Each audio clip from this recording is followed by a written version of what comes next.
Hello, everyone. This is Tiffany, and I wanted to continue with my information when it comes to sexual assault.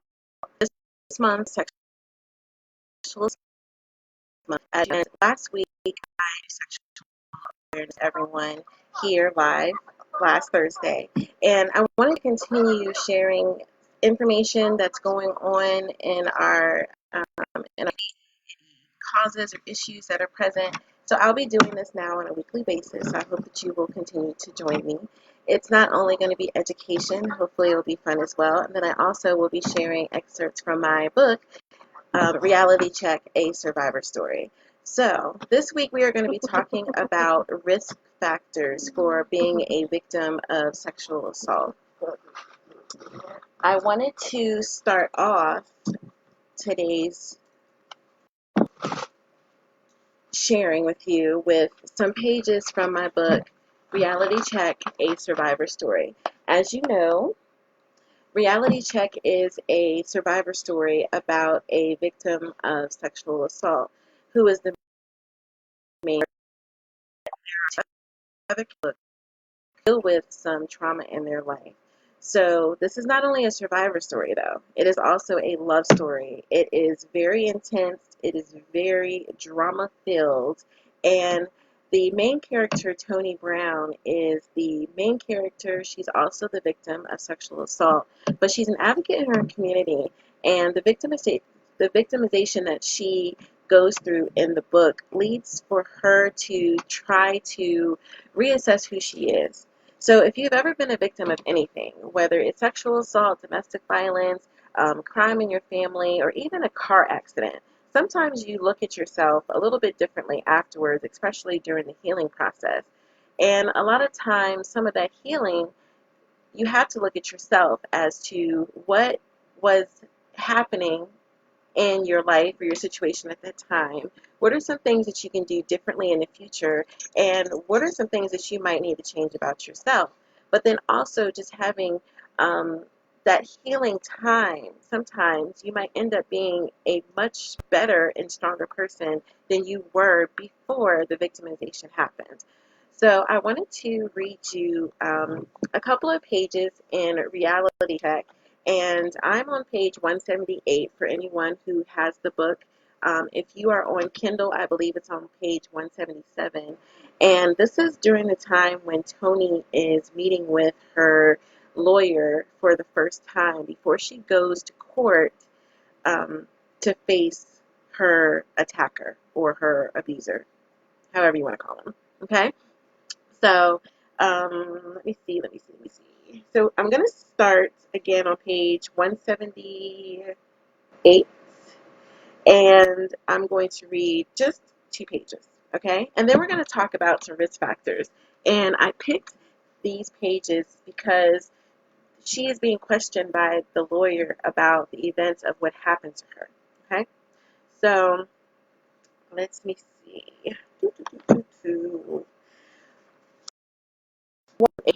Hands on with black furniture. I was surprised when she introduced herself as Justin Mancini. Jessica and I looked at each other. Please sit down, Mancini said, gesturing us to the seats in front of her. We sat down and waited for her to walk. She had olive skin and appeared to be Italian. She was tall, about 6 feet, with black velvety hair, lean shape, and strong features. When she looked at us, though, I could see beautiful, soft green eyes behind her hard exterior. I liked her. Can I ask who this is before we get started? She said, looking at Jessica. This is my best friend Jessica, and the first person I called that night. She came and sat down to the left of me. I turned to give her my full attention. Okay, that's relevant. I just wanted to start by saying I am very sorry for what happened to you and the reason why we are here. Thank you, I said, smiling at her and feeling Jessica's hand on my shoulder to support me. I had tried cases like this for 10 years. It can get ugly. I can get ugly. This will probably be the only time you see me act subtle, she said, laughing out loud. Jessica laughed too. I was too tense to laugh. She studied my face for a moment before continuing. Saying that, let's get down to business. Just like that, she went back to her chair and the meeting began. Complete truth because the defense is going to come out with the guns and we need to be ready to fire back. Are you ready? Okay, I said, looking at Jessica. I'm ready. These are going to be direct questions. I want direct answers, okay? Yes, I said. Okay. Before the night this happened, had you had sex with Mr. Proctor before? No. Before this night, did you ever kiss, fondle each other, spend the night with each other over, have him in your house, suggest you wanted to have sex with him, go on a date, get naked in front of him, watch porn together, give or have oral satisfaction, or dreamt about him? Wow. I looked at Jessica and laughed. I was remembering a conversation we had about Quentin when I first met him. I had told Jessica that he was a good-looking guy, but he was a little too bow-legged for my taste. She had joked she had heard bow-legged men were packing. I distinctly remember replying, I am not trying to find out. I answered the question, no, to all of them except the date. He thinks we had a date. I saw it as having lunch with a friend. Tell me about that. I didn't know he considered it a date until that night. He said he had been interested in me from the beginning, so the times we went out, at least one, he thought it was a date. Did you ever tell him you didn't want to date him or wasn't interested? Yes, I told him I just wanted to be friends and that I had a boyfriend. How did he respond when you told him you just wanted to be friends? I thought I didn't remember how he responded. I didn't care then, just like I don't care now, but I knew that every question she asked was for a reason. I don't remember. Why don't you remember? How do you know that he understood you? I thought saying it was good enough. Wrong answer. You knew he understood because he said okay, she said, looking at me. He said okay, I said slowly, and looking at Jessica. Jessica winked at me. I knew that she had just filed that in her memory to remind me later. She was good about that. Yes, Mancini said, writing something down. I see he is also being charged with stalking. How did that charge come about? He sent me a letter from jail, but the cops also found photos of me in his apartment that I wasn't aware he took. He also told me he had been watching me. Did he watch you while you were naked or having sex? I put my head down. I thought about that night with Vaughn that Quentin mentioned the night he raped me. Vaughn and I had gotten into an argument, and he cornered me against the wall and started kissing me roughly. It had turned me on then, and I pushed him away from me. He pushed me against the wall again and picked me up, entering me right there in the hallway. It had been one of our best sexual experiences together. It was rough at the beginning, but slow in the middle, and ended with both of us drenched in sweat. He said that he watched my boyfriend and I having sex through the window. Do you have blinds or curtains on your windows? I do, I said, remembering countless nights that I didn't close them. I open the blinds in the morning when I wake up and usually don't close them until right before I go to bed. Mancini wrote that down. Some character, she said under her breath. She was looking through the case files. I also see he has a gun charge. When did the gun come into the picture? When the police arrived. You didn't see the gun before this? No, I didn't, or I sure as hell would have tried to get it from him, I said angrily. Wrong. You didn't see it until the police came through the door. Got it, I said, fidgeting with my fingers. She watched me for a second in my uncomfortableness. Don't do that either, she instructed. You are a strong woman. We don't want to give him any satisfaction of seeing how he affected you. However, anger, tears are things you can't control. Fidgeting, you can. It's also a sign of dishonesty and manipulation. I stopped.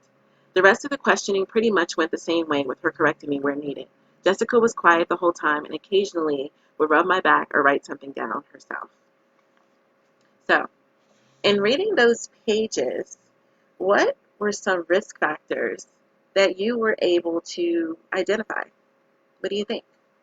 So when I'm reading it now, and just because, for those of you who do not know, this book is written based off of true events that have happened in my life. So this is very real to me, and I remember being questioned by the police when I did report it. One of the risk factors that I can tell you is the fact that it was someone that I knew. Um, it says over 50% of rape victims know who their attacker is. So I knew the person that raped me, and Tony knew the person that raped her in reality check. Some other things is that he was stalking her, and there was also a gun involved. So just like with domestic violence, the risk factors for domestic violence, homicides, increases 10 times when there is a gun in the home. When it comes to rape or sexual assault, the risk factors increase as well when there is a gun involved, because a lot of times that is the way that the attacker makes the victim feel as if they have no control over the situation anymore and that there's nothing else they can do but to give in. So let's talk about risk factors for a second. So I am on the, let me see. I'm on the Institute of, I'm sorry, I do not know what the name of this is. Anyway, I'm on the Institute of Private Acquisitions, and the risk factors, it says here, are for sexual assault are conditions, circumstances, or characteristics associated with an individual or his or her environment that increase the likelihood of the individual becoming a perpetrator or a victim of sexual assault. The presence of one or more risk factors is not the cause of sexual assault, but it can increase the risk that sexual assault will occur. Okay? So I also wanted to read where it says that the greater the number of sexual assault risk factors, the greater is the likelihood that a person will be a perpetrator or a victim of sexual assault. However, the influence of a particular risk factor can vary depending on a person's gender or stage of life. Identifying risk factors helps to better plan preventive interventions in the area of sexual assault. So one thing I want to bring out is that if you have these risk factors that I'm going to mention, that does not mean that you are going to end up being a perpetrator or a victim. It just means that your risk factors increase if you have one or multiple risk factors. This means that if you do have these risk factors in your life, there might be some things that you might want to consider changing in your life to reduce those risk factors. I also want to say that because you have these risk factors evident or in your life, that does not mean that you are responsible for being sexually assaulted. It does not. It does not mean that because you have one or several of these risk factors that you deserve to be assaulted. It does not. It also clearly means that these risk factors only put you in danger of being a victim. And that's not just a sexual assault, of being a victim of any crime, including domestic violence or trafficking. A lot of the risk factors for sexual assault are similar to domestic violence, are similar to trafficking as well. So some of the risk factors for victimization in childhood, because I believe that a lot of risk factors start in your childhood. So factors associated with an increased risk of being sexually abused during childhood, which is 0 to 18 years of age, is that anyone can be sexually assaulted during his or her lifetime. Okay? Um, some of those risk factors are, excuse me. Ooh.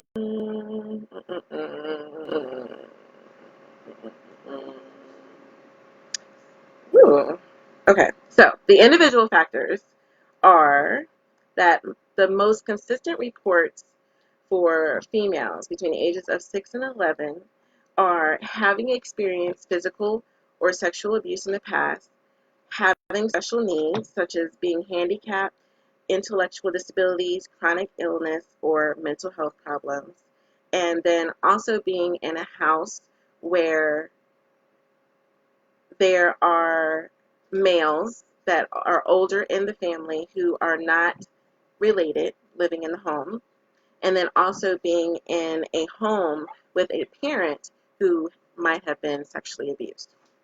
Some relationship family factors are that there is limited supervision in the home or by the parents, use of drugs and alcohol by parents, having parents with mental health problems, and being in a family where the mother's spouse is not the child's biological father. So I want to stop right there. Ladies, we have seen in the news over the years that a lot of assault cases when it comes to children being abused are happening with mom's boyfriend. Now, that doesn't mean that every boyfriend or every man that you date or you get married to is a perpetrator or an abuser. No, it does not. What it does mean is that we really need to know who it is that we're dating. And it's very, very simple. You can Google search people nowadays with their name and their phone number. You can find their Facebook pages. You can find their Instagram pages. You can find all of their social media pages. You can even find out what their arrest records are. Ladies, please, please, please investigate these men that you are interested in getting into an intimate relationship with, and especially before meeting your children. It happens, unfortunately. And sometimes without you knowing, you might not know that the man that you are involved with has a past of having indecent liberties with a minor or being on the pedophile registry. You do not know until you look him up. It doesn't matter how fine he is, it doesn't matter how much he romances you. Look these men up. And it also goes with men. If you are dating a woman, women can be perpetrators too. They can be abusive too. They can be perpetrators of child abuse and sexual abuse against youth. We are seeing that in cases, a lot of school cases, where you're having teachers, female teachers, who are having relations with their male students. There are a lot of women out here who are abusers too. So please, please, please research the person that you're interested in. Look them up. I'm letting you know now, within the last probably 5 years and before I got married, if there was someone that I was interested in, I looked him up. I searched him. I am nosy. I wanted to know who this man was before I brought him to my home, if he even made it to my home, because I wanted to make sure that my children were safe. And that also has to do with the children. If you're dealing with a man or a woman who has children, then it is okay to look their children up as well. You might not find their arrest records because they're minors, but you can find a lot of things about people, whether they're minors or not, that you really need to know before you bring them in your home. I want to stop and talk about that for a moment, because I have a lot of single friends and I know that you're dating. Look these people up. It doesn't matter what they look like. It doesn't matter what they do for you. You need to look people up so that you protect your children. Um, there was a man that was very close to my parents back in the day, and this kind of information wasn't readily available at our fingertips online then, but he was really creepy to me. The other thing that I want to add to this, and having to do with this creepy friend of my father's back in the day, is that if your child does not want to hug someone that comes to visit, even if it's grandma or Uncle Bob, do not force them to give them hugs. Do not force them to give them kisses. If your child does not want to be affectionate with an adult, give them that respect and do not force them to do it. You know how you go to grandma's house or you go to your uncle's house and they're like, hey, baby, come here, give me a hug. And your child is like this or hiding behind you or doesn't want to. Don't force them to do it. There's a reason why they're uncomfortable. So, getting back to risk factors. So, community factors for a child to be at high risk is, let's see, that tolerance of sexual abuse and weak sanctions against sexual abuse within a community play a role in raising the risk. So now I'm going to talk about families. When sexual abuse or child abuse happens in a family, especially African American families or minority families, Hispanic families, things stay within the family. No one says anything and it becomes this big secret. Do not do that. If your child or if something happens to you, you need to speak up. You need to go to the police. You need to go to the hospital and get checked out. You need to do what you need to do for your healing as an individual. You should never be forced to keep victimization a secret to protect your family or your family member who might have hurt you. You should never have to do that. Even though those are things and those are taboos in families, if your family loves you and generally cares for your welfare, they won't make you keep it a secret. They will do everything they can to make sure that you get the services and the help that you need. Other risk factors for a child to become a victim is societal factors, particularly hypersexualization of young people in a society. So a lot of times we see children and they're doing the kissy faces on Instagram and so forth and so on. They're wearing the short shirts and the real shorts, and just wearing clothes that a 10, 12, 15-year-old should not wear, that can be considered hypersexualization of young people. Or even the movies and the shows that are out nowadays. There's a lot of teen shows out right now where they're showing children having sex, doing drugs, so forth and so on, and that has become the norm. That is not normal. So there's a lot of hypersexualization of young people in society that can increase risk factors for our children. Also, a history of denial in a society that child sexual abuse occurs. And that's what I just talked about. If someone in your family, a child or individual, has suffered abuse or victimization by another family member in the home, that increases their risk to continue being victimized. And when you keep it a secret, you're telling the victim that it is okay for them to be abused or hurt because you're not doing anything about it and you're keeping it a secret. Do not keep it a secret. It should not be a secret. That child deserves justice as an adult. Also, norms regarding roles. So we are living in a society where traditional roles are not the norm anymore. Mom is not staying home taking care of the children and cooking and cleaning and so forth and so on anymore, while dad or boyfriend or whatever goes out, makes the money, and comes home. That is not the normal roles. But there are some people who still believe in those roles, and that is okay. But part of some of those roles is that women are supposed to submit sexually to the man because she is a woman. Or girls are supposed to submit to boys because they are a girl. Or that a man has the right to have sex with his wife or his girlfriend just because she's supposed to be giving up her due as his wife or as her husband. No. Traditional roles do not mean that anyone has the right to hurt, victimize, or abuse you. No. Traditional roles were put in place because it was family roles that were supposed to help with enhancing and nurturing the family. They are not put in place for you to abuse your rights as a husband or head of household or as a wife. That is not traditional. That is abuse. So those are some of the risk factors of a child being victimized. So what about someone who is an adult? So some of the risk factors are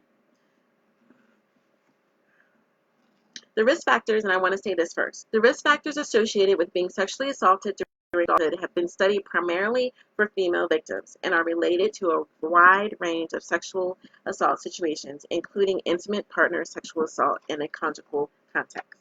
So assault, sexual assault, child abuse, so forth and so on can happen in families, in homes, but sexual abuse can also happen between husband and wife and between wife and husband.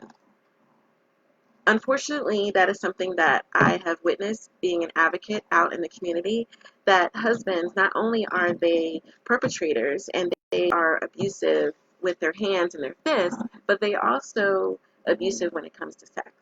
Because part of domestic violence and sexual assault, or the big part of domestic violence and sexual assault, is control.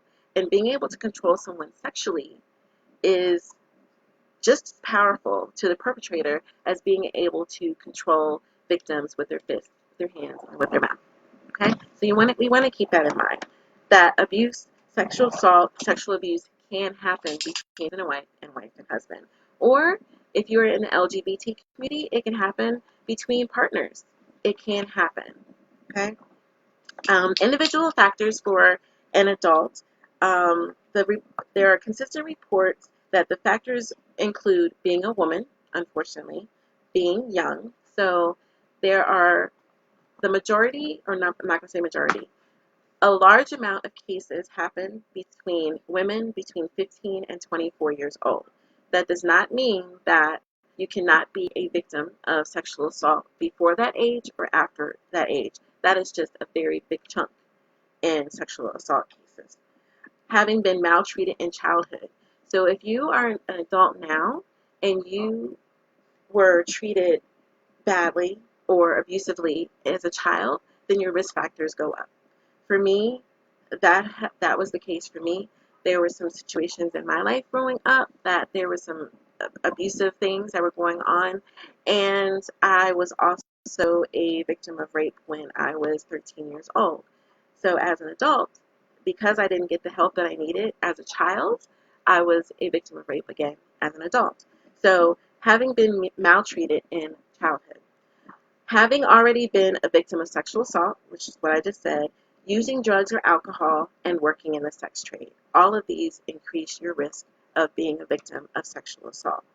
Relationship factors as an adult is having multiple sex partners has been mentioned as a factor that can contribute to increasing your risk.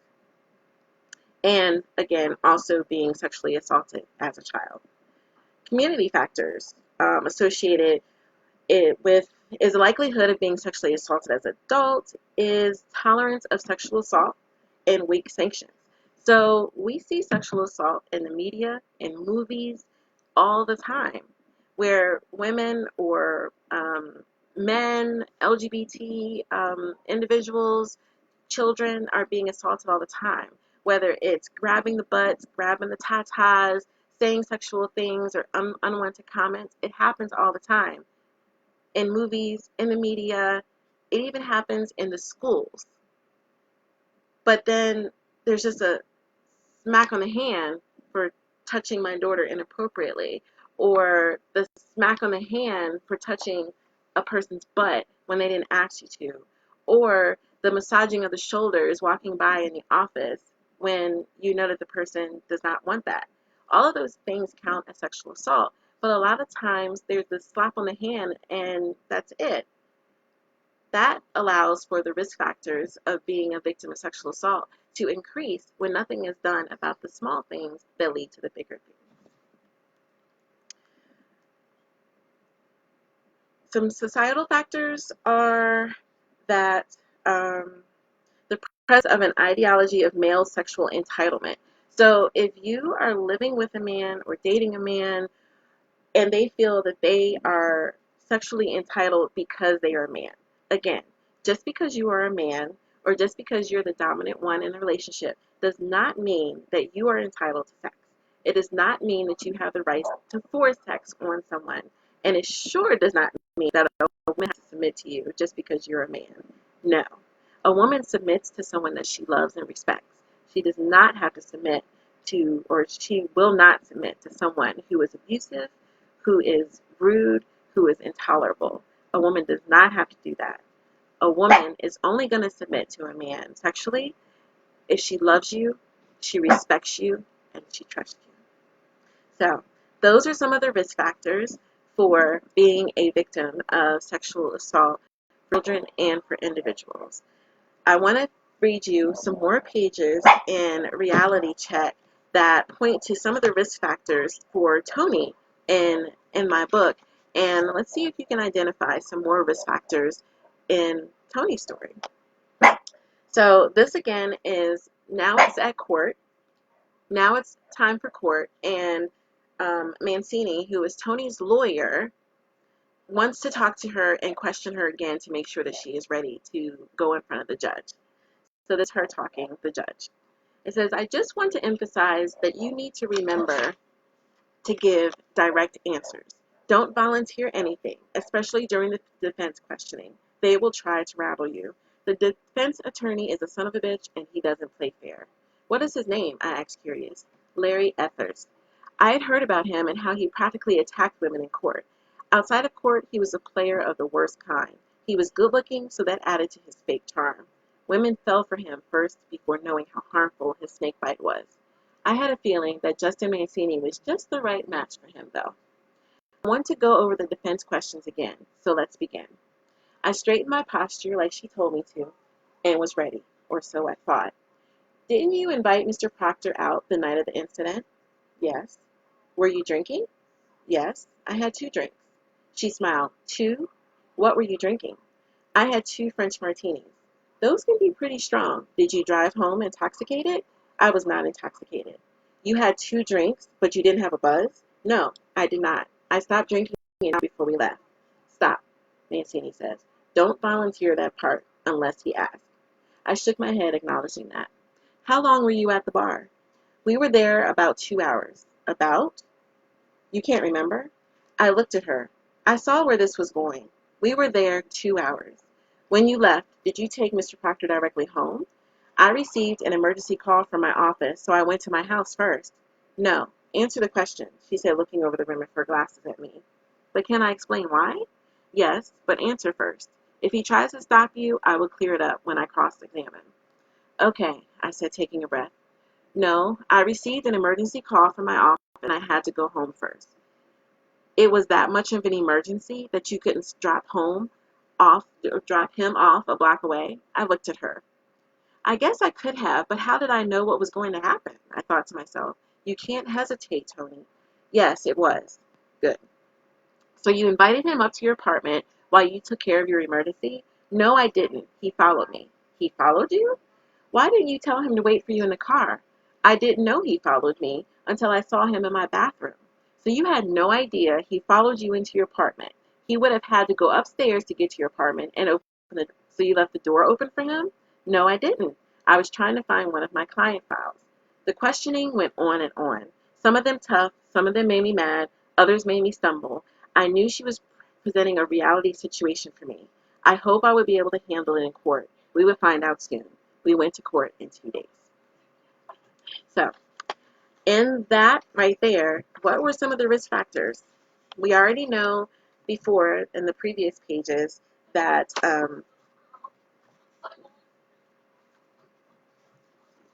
that she knew him, so that was a risk factor, right? The other thing was that drinking. So she was drinking. Both of them had drinks. She had gone out with them. He thought they'd gone out on a date. And then she also went back home for an emergency and went into her home, and he followed her in her home. So there was a lot of risk factors here in this situation that happened with Tony in Reality Check. There were also risk factors in the real life situation with me that, of course, I think about during the time. During the sexual assault for me in my adulthood and the experience that is described in Reality Check, we had gone to a party. We both had had drinks, but when we came home, I was not drunk, and I don't believe that he was drunk. I told him no several times, and he kept advancing towards me. At that point, when I think about afterwards, I should have asked him to leave instead of letting him stay on my couch. And with us drinking, I was not drunk, but I didn't know if he was drunk either. So that raised the risk factor as well. And then also entrusting him to let him stay in my home, not in my bed, in my home. So those are some of the risk factors when it comes to raising your risk for sexual assault or being a victim of sexual assault. But remember, just because the risk factors are in place does not mean that you will be a perpetrator or a victim. It just means that there might be time, that this might be the time for you to look at your situation and decide if there are any risk factors in your life that could open you up to being a victim of sexual assault, domestic violence, or something else just as tragic. Remember, ladies, and remember, guys, research who it is that you are dating before you get serious with them, before you become intimate, and before you introduce them to your children. Also, if something happens in your family, do not keep it a secret. When you keep it a secret, the victim feels as if you are not on their side and as if that gives the perpetrator access to you as well. Do not keep it a secret. Speak up. Also, do not force your children to be affectionate with adults if you can see or they tell you that they are uncomfortable. There is a reason. And then also make sure that when you are dating someone, that one, you know who they are, but that you trust them to come in your home, to not do anything to hurt you. And if at any moment you feel uncomfortable, like I did in the situation with me, speak up, say no, and ask them to leave or remove yourself from the situation. And then even more importantly, when it comes to risk factors is that if you have ever been a victim of childhood abuse and you have not gotten the help that you need, please get help, because if you don't, it increases your risk as well. Thank you so much for watching, and I will see you again next Thursday on Reality Check with Tiffany. If you would like to get the Reality Check and Survivor Story, you can do so on Amazon. You can download it on Kindle right now for $2.99, $3.99, I believe, for $3.99. And if you would like to get your own copy, paperback copy, you can go onto my website, www.tiffanylbrown.com. Thank you so much, and again, feel free to share this. I'm just here trying to educate and raise awareness. Have a good day.